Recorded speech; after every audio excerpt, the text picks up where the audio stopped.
Hello. So for this week, we are to screen record our slides and present them orally concerning our assigned readings and videos.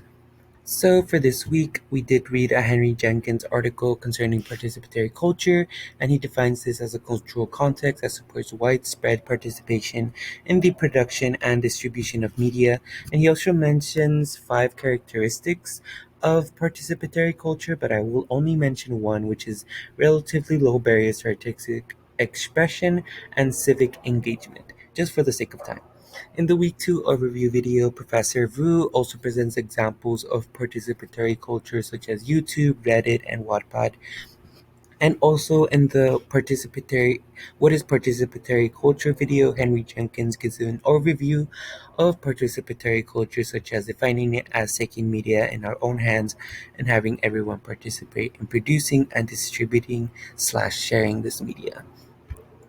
And continuing to the Mimi Ito video, Mimi Ito talks about connected learning spaces where kids are able to mess around and use technology in the classroom, which helps fosters kids' intellectual development, civic engagement, and personal development.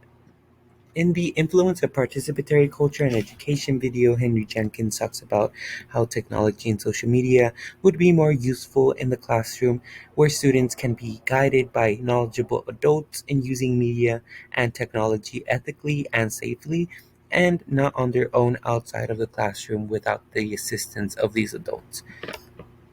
And my reaction to most of these assigned readings is because a lot of these things interested me.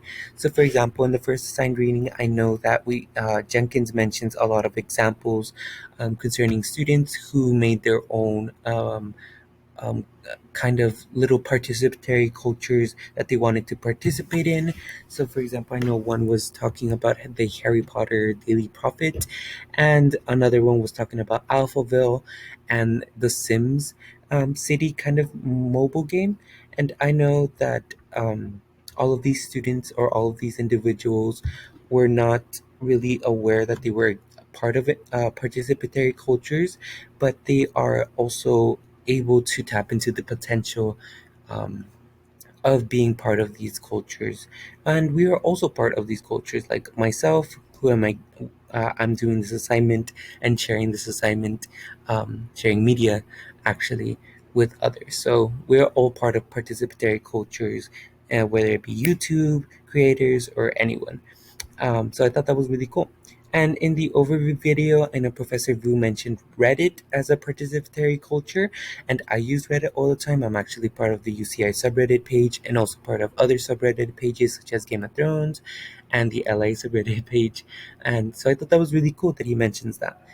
And in the What is Participatory Culture video, Henry Jenkins also mentioned the Harry Potter Alliance, which is a group that organizes around human rights issues around the world.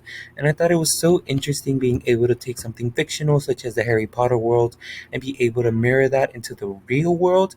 And I know in Harry Potter, Henry Jenkins actually mentions how Harry Potter and Dumbledore's army fights against the evils of Voldemort and his army, and that is able to be shown in the real world with the Harry Potter Alliance, who are people that are able to fight against a lot of human rights issues such as crime, poverty. So I thought that was really interesting concerning that. In the Mimi Ito video, I know she mentions that new media, such as entertainment media, is generally perceived as a space that is hostile to learning. And I can definitely see how that is, with parents always being very concerned when students are focused on their phones or technology. And it's a stigma that should definitely be removed by integrating technology into the classroom and exposing students more to that technology around knowledgeable adults, such as how Henry Jenkins mentions it. So I thought that was really cool and interesting. And in the last video, Henry Jenkins mentions how technology should be used in the classroom anyways, because students are using technology outside of the classroom, and what better way to use it under the supervision of someone who can guide these students in using them ethically, safely, and in a manner that would help benefit everyone. So I thought that was a mindset that was really cool and I had not heard or seen before. So yeah,